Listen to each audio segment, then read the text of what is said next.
नमस्कार दोस्तों। कुपोषण, मेल न्यूट्रिशन, इसको साइलेंट डेथ के रूप में हम सब जानते हैं। ये किस प्रकार से बुरी तरीके से आम जनता पे प्रभाव डालती है और इसका क्या स्थिति है, ग्लोबल हंगर इंडेक्स के हिसाब से इसको कैसे तय किया जाता है, वर्तमान स्थिति क्या है, इसी पर हम सब आज जानने का प्रयास करेंगे। तो सबसे पहले यदि देखा जाए तो ग्लोबल हंगर इंडेक्स के हिसाब से इंडिया का जो पोजीशन है वो 116 में 101 पोजीशन पे है। और 101 का मतलब आप समझ सकते हैं कि 101 का मतलब है कि 116 में यानी इससे सिर्फ 5 देश लगभग नीचे है, यानी लगभग बॉटम पे है, सबसे नीचे की ओर है। मेल न्यूट्रिशन की समस्या जो है हमारे देश में, पूरे ऑल ओवर विश्व में यदि देखा जाए 116 कंट्री का जब रिपोर्ट निकाला गया तो उसमें समझिए कि इससे सिर्फ 5 देश ही नीचे हैं। यहाँ तक कि जितने पड़ोसी भी इस रिपोर्ट में आगे है। तो आप समझ सकते हैं, ठीक है, पड़ोसी की संख्या कम है, भारत की जो जनसंख्या है ज़्यादा है। तो अब ज़्यादा है लेकिन सोचने वाला विषय तो है। इससे पहले यदि देखा जाए 2020 में 107 में 94 पोजीशन पर था। कई लोग कहते हैं कि 94 पोजीशन था 2020 में, और यदि उससे पहले देखा जाए तो 103 पोजीशन था 2018 में। अब 94, 111 और 100 क्या कहते हैं 3, तो ये सब क्या है, लगभग बॉटम पर ही है। कोई कहते हैं कि प्रगति कर रहे हैं, वही बात है कि दर्द पहले फिल्म में हो रहा था, पैर में हो रहा था, वो उठकर घुटना में आ गया, तो भाई प्रगति हो रहा है। हमारे देश का जो अभी सरकारी सिस्टम है यही तो है।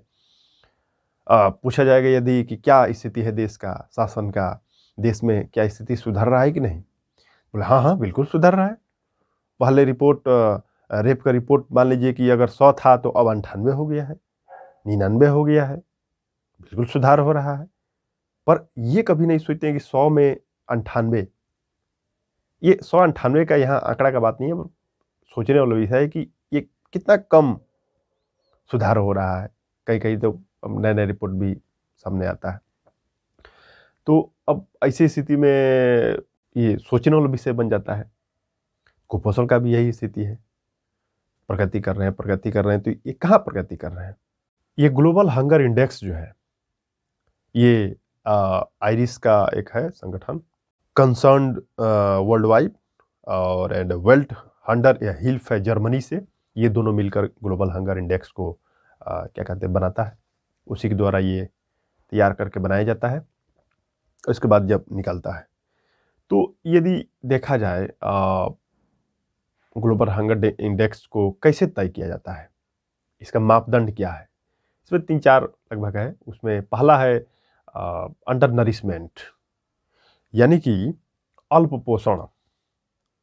यदि अल्प पोषण है, अब अल्प पोषण का क्या मतलब क्राइटेरिया है, तो उसके लिए सिंपल में देखा जाए तो पर्याप्त कैलोरी, यानी जितना ऊर्जा का ज़रूरत है शरीर में, अब उतना जब शरीर में नहीं मिलता है, ऊर्जा ज़रूरत पूरा नहीं होती है, तो ऐसे स्थिति में उसको हम सब समझते हैं अंडर नरिशमेंट, और इसी से कुपोषण होता है, मेल न्यूट्रिशन।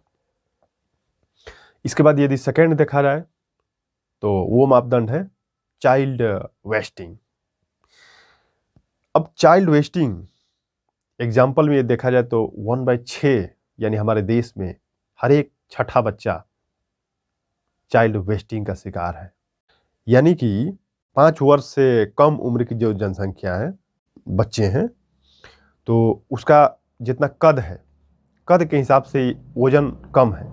अब कद के हिसाब से जब वजन कम होता है तो इसको हम सब चाइल्ड वेस्टिंग के रूप में समझते हैं। अब अगला आता है चाइल्ड स्टंटिंग, बौनापन।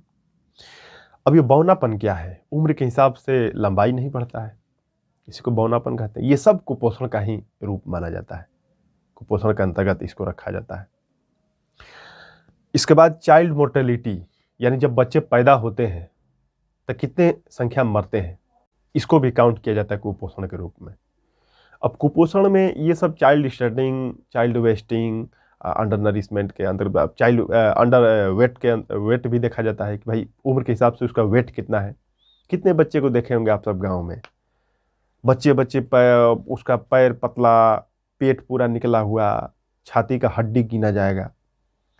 तो ये सब कुपोषण का ही प्रभाव है, और जो गवर्नमेंट है उसको बिल्कुल इस पर ध्यान देना चाहिए, क्योंकि हमारा देश वेलफेयर स्टेट है। तो इस नाते तो जो भी शासक बने, चाहे कोई भी पार्टी के हों, पर इस पे ध्यान देना उसका कर्तव्य बनता है, ड्यूटी बनता है। डीपीएसपी के अंतर्गत भी है आर्टिकल 47।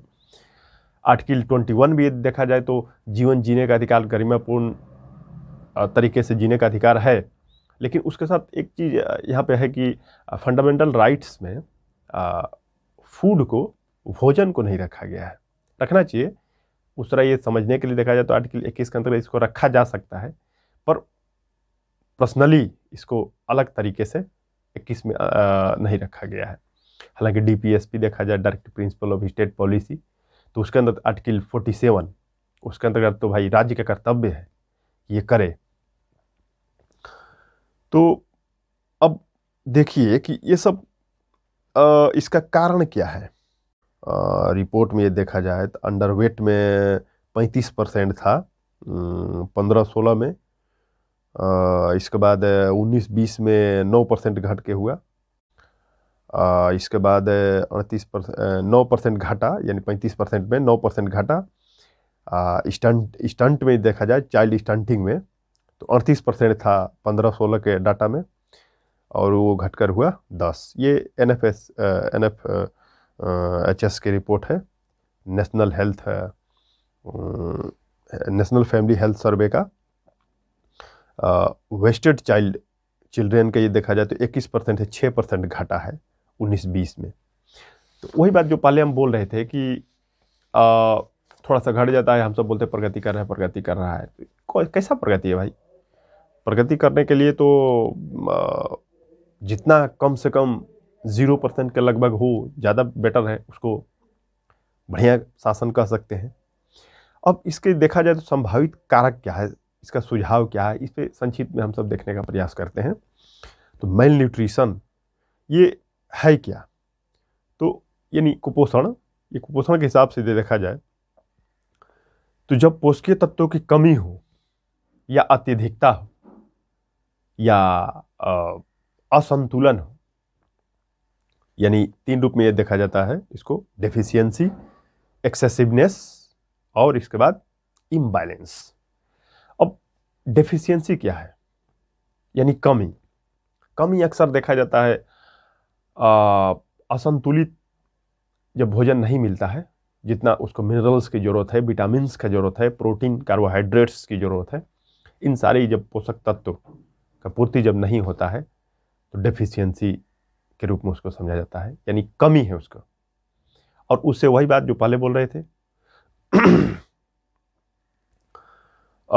इससे वही होता है कि शरीर एक अजीब सा तरीके का हो जाता है। बच्चा देखने से ही उसका पैर पतला हो जाएगा, पेट पूरा निकल जाएगा, छाती का हड्डी दिखने लगेगा। सब कुपोषण का ही शिकार है। मानसिक रूप से कहा जाता है 5 साल के अंदर यदि किसी भी बच्चा जन्म लेता है तो 5 साल के अंदर उसको लगभग 70 से 80% उसका मस्तिष्क का क्या कहते हैं विकास हो जाता है। तो ऐसी स्थिति में यदि उसको पोषक तत्व नहीं दिया जाता है तो ये बहुत दिक्कत वाला बात हो जाता है। फिर वो हमेशा के लिए कमज़ोर रह जाएगा, हमेशा के लिए वो उस तरीके से सोच नहीं पाएगा जिस तरीके से जिसको कि संतुलित भोजन मिला है वो सोच पाएगा, और वो कमज़ोर के कमज़ोर रह जाएगा, और उसका प्रभाव उसके पूरे जीवन में बनेगा। उससे समाज पे असर होगा, समाज से देश पर असर होगा। तो ये डेफिशिएंसी, एक्सेसिवनेस, अब ये भी है जिसमें सबसे अब ज़्यादा से ज़्यादा हो गया, उसमें पोषक तत्व तो ज़्यादा हो गया।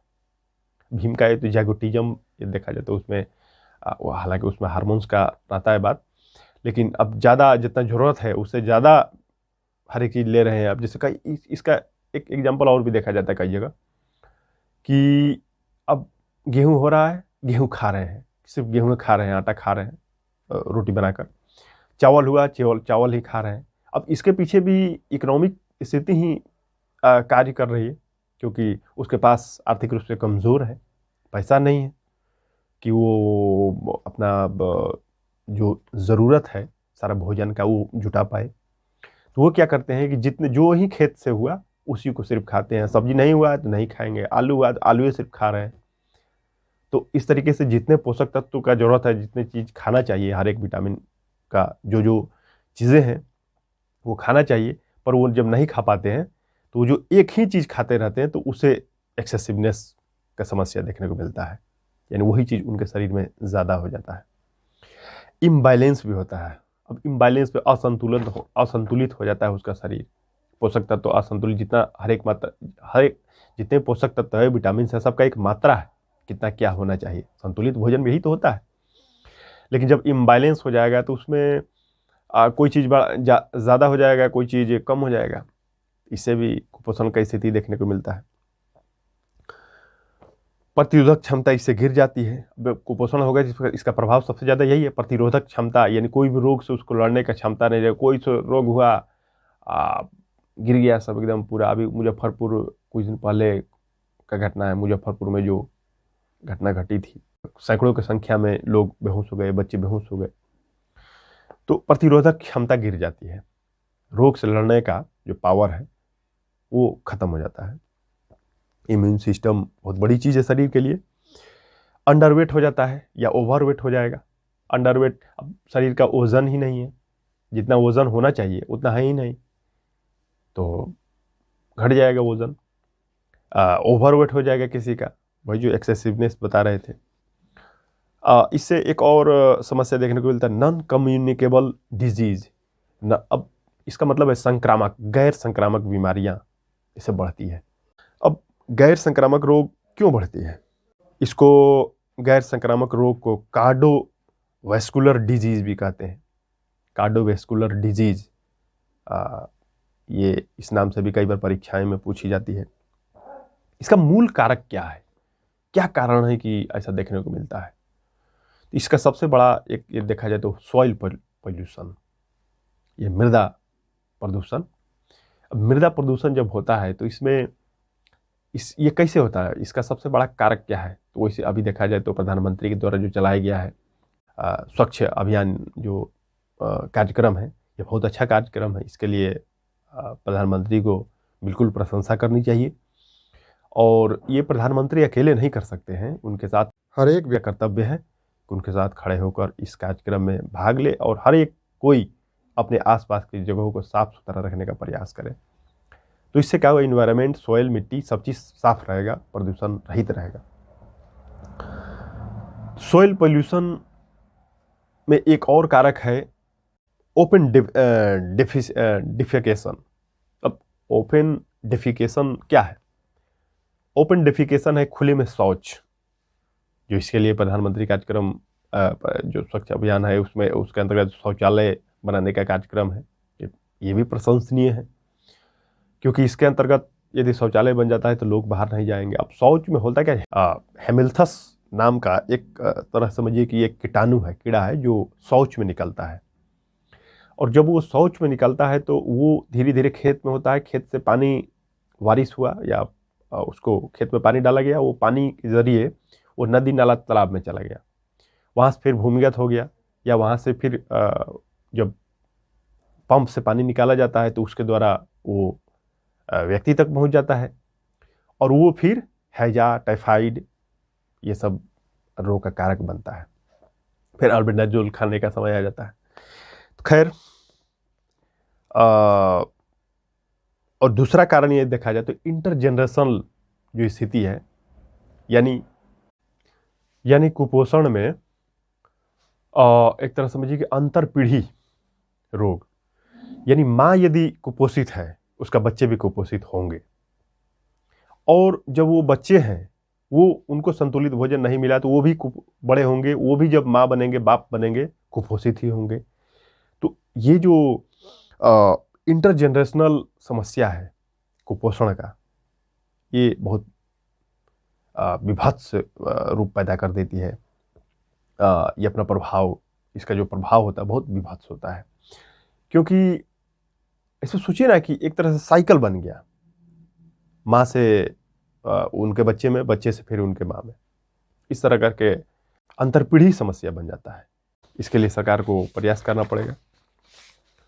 तीसरा एक और कारक है food inflation, economic of male nutrition. अब इकोनॉमी भी मेल न्यूट्रिशन के समस्या में एक देखा जाए तो इकोनॉमिकल स्थिति भी है, क्योंकि इसमें कोविड-19 के यदि दौर में देखा जाए तो इसमें दो वर्ग में लगभग बढ़ता हुआ समाज दिखाई दे रहा है। ये जो लोग हैं, इसमें एक वो वर्ग है जो के जैसे, एक के जो होता है जो निचला उसका डंडा होता है, नीचे की ओर हमेशा जाता है, एक ऊपर की ओर। तो जो अब इसमें कोविड-19 में क्या हुआ कि जो जिनके पास सर्विस था उनका सर्विस छूट गया, जो कार्यरत थे लेबर उनको कार्य मिलना बंद हो गया, वो लोग घर आ गए। तो इस प्रकार से इकोनॉमिक इस सिचुएशन हो गया उनको कि जो भी वो अपना पूरा करते थे भोजन के लिए व्यवस्था, वो भोजन व्यवस्था पूरा करने के लिए जो स्थिति था आर्थिक, वो ख़त्म हो गया, वो पूरा नहीं कर पाते हैं। तो एक वर्ग वो है जो समृद्धि, दिन प्रतिदिन समृद्धि होते जा रहे हैं। एक रिपोर्ट है ना कि लगभग 1% लोगों के पास 77% वेल्थ जा रहा है। वही एक तरफ आर्टिकल हम लोग 30 की बात करते रहते हैं, कंसंट्रेशन ऑफ वेल्थ 39 के अंतर्गत सब है कि कंसंट्रेशन ऑफ वेल्थ नहीं होगा। लेकिन देखिए कि दिन प्रतिदिन अमीरों की संख्या, अरब में जो संख्या है अरबपति, उसका संख्या बढ़ते जा रहा है। तो ये भी एक सोचने वाला विषय है। तो वैसे जो वर्ग हैं वो दिन प्रतिदिन पर आगे की ओर जा रहे हैं। इस तरह क्या होगा, एक समाज में गैप बनते चला जाएगा, और जब समाज में गैप बनेगा, एक वर्ग हमेशा समृद्धि की ओर, एक वर्ग कमी की ओर, गरीबी की ओर ये धकेले जाएंगे, तो एक प्रकार से गैप बनेगा। और जब ये गैप बनेगा तो जो कमी वाले हैं ये अंततः एक अलग रूप में आएंगे, अराजक रूप में ये अपना प्रभाव दिखाने के लिए प्रयास करने लगेंगे। इस तरह समाज में असंतुलन होगा, ये समस्या ला सकती है। भारत में लोक स्वास्थ्य केंद्रों में कमी है। जो एग्जिस्टिंग पॉलिसी और इंफ्रास्ट्रक्चर है उसमें भी सही तरीके से समन्वय नहीं हो पाता है, सही तरीके से उसको यूज नहीं किया जा रहा है। 2018-20 में ये देखा जाए तो 4300 करोड़ रुपया का लगभग इस पे खर्च करने के लिए प्लान बनाया गया था, लेकिन खर्च हुआ 1570 करोड़। आप समझ सकते हैं कि ये कितना सोचने वाला विषय है। ये भी ये कैग का रिपोर्ट है, controller and audit general of India जो है उसके द्वारा। इसमें सुझाव के रूप में देखा जाए तो प्रधानमंत्री पोषण अभियान ये बहुत अच्छा है। इसके अंतर्गत एक फूड फोर्टिफिकेशन का भी प्रावधान है।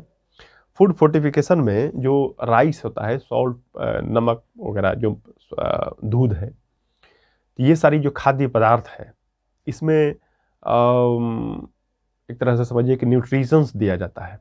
लेकिन इसमें एक समस्या भी है, जब भी उसको न्यूट्रिएंट्स उसमें दें तो उसके लिए बड़ा सावधानी से देना पड़ता है, उसमें ज़्यादा ना हो जाए, क्योंकि कैंसर का यही कारक भी हो जाए। कैंसर क्या है, प्रोटीन का ही तो बढ़ना है। तो ये भी एक ध्यान में रखने वाला बात है। नेशनल न्यूट्रिशन मिशन जो 1993 से चल रहा है, ये भी इसमें कारगर सिद्ध हो सकता है। न्यूट्रिशन स्मार्ट विलेज का प्रावधान किया जा सकता है। ICAR, Indian council of agriculture research, ये भी इसमें सहयोगी हो सकता है। ICDMS है, इंटीग्रेटेड चाइल्ड डेवलपमेंट सर्विसेज, जो एकीकृत बाल विकास सेवा के रूप में बनाया गया था। तो इसमें देखा जाए तो अर्जेंट टू इन्वेस्ट करना चाहिए, तुरंत इसमें इन्वेस्ट करके और इस क्षेत्र में इसको आगे बढ़ाने के लिए प्रयास करवाना चाहिए। SDG 2 जो है सस्टेनेबल डेवलपमेंट गोल, इसका जो लोक नीतियों का मुख्य एजेंडा इसको बनाया जाना चाहिए। तो ये था कुपोषण के कारक और सुझाव। देखिए तो ये विकराल स्थिति है ही, अभी भी पूरे यदि विश्व भर में देखा जाए तो 80 करोड़ लोग भूखे सोते हैं। आप समझ सकते हैं कि कितना ये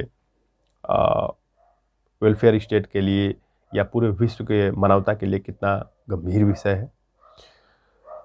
80 से 100 मिलियन टन 80 से 100 मिलियन टन के लगभग अनाज